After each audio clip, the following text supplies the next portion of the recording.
മക്കളില്ലാത്ത ഒരാളെ കണ്ടാൽ നമ്മൾ ആദ്യം ചോദിക്കുക എന്താ? ഞാൻ പറയണ്ടല്ലോ, അവരേറ്റവും ഇഷ്ടപ്പെടാത്ത ചോദ്യമാണത്. അവരൊരിക്കലും ഇഷ്ടപ്പെടാത്തൊരു ചോദ്യം. കുട്ടി മരിച്ചൊരു വാപ്പനെ ഉമ്മനെ കണ്ടാൽ നമ്മൾ ആദ്യം എന്താ ചോദിക്കുക? നമ്മൾ ഒരിക്കലും ഓർമ്മപ്പെടുത്താൻ പാടില്ലാത്തൊരു പേരാണത്. എനിക്കറിയാം, 26-ാമത്തെ വയസ്സിലാണ് എൻ്റെ ഒരു ഇക്കാക്ക മരിച്ചത്. അവന് പുതിയാപ്പിളായിട്ട് ഇറങ്ങേണ്ട ഏകദേശ സമയത്താണ് അവന്റെ മയ്യത്ത് ഇറക്കുന്നത്.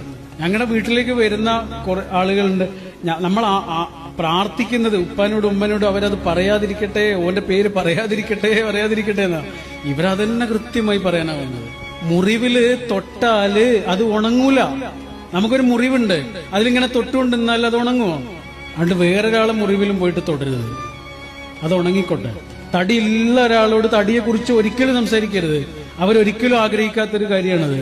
തടിയില്ലാത്ത ഒരാളോട് തടിയില്ലാത്ത കാര്യം സംസാരിക്കരുത്. വേറെന്തൊക്കെ പറയണ്ട ഈ ഭൂമിയിൽ? ഒന്നും പറയാനില്ലെങ്കിൽ മിണ്ടണ്ട. ഒരാളെ നോവിക്കരുത്. കടലിലേക്കൊരു കല്ലെറിയുന്നത് പോലെയാണ് ഒരു മനുഷ്യനെ നോവിക്കുക എന്ന് പറയുന്നത്. കടലിലേക്ക് കല്ലെറിയുക എന്നുള്ളത് ഈസി ആയിട്ടുള്ളൊരു കാര്യമാണ്. പക്ഷെ എത്ര ആഴങ്ങളിലേക്കാണത് പോകുന്നതെന്നോ എത്ര കാലമാണത് അവിടെ നിൽക്കുക എന്നോ നമുക്ക് സങ്കല്പിക്കാൻ പോലും കഴിയില്ല. കല്ലെറിഞ്ഞ നമ്മൾ അവിടെ നിന്ന് പോയി, നമ്മൾ വേറെ കല്ലെറിയാൻ പോയിട്ടുണ്ടാവും. കല്ലെറിഞ്ഞ കാര്യം പോലും നമ്മൾ മറന്നിട്ടുണ്ടാവും. പക്ഷെ ആ കല്ലവിടെ കിടക്കും. കടലിലേക്ക് കല്ലെറിയുന്നത് പോലെയാണ് മനുഷ്യനെ വേദനിപ്പിക്കുന്നത്. ആ കല്ലവിടെ കിടക്കും. അതുകൊണ്ട് എന്ത് പറയരുത് എന്നാണ് ഏറ്റവും കൂടുതൽ ചിന്തിക്കേണ്ടത്. എന്തൊക്കെ പറയാന്നുള്ളതല്ല. ഞാനൊരാളെ കാണുമ്പോഴേ അയാളോട് എന്തൊക്കെ സംസാരിക്കരുത് എന്നാണ് പിന്നെയും ആലോചിക്കേണ്ടത്.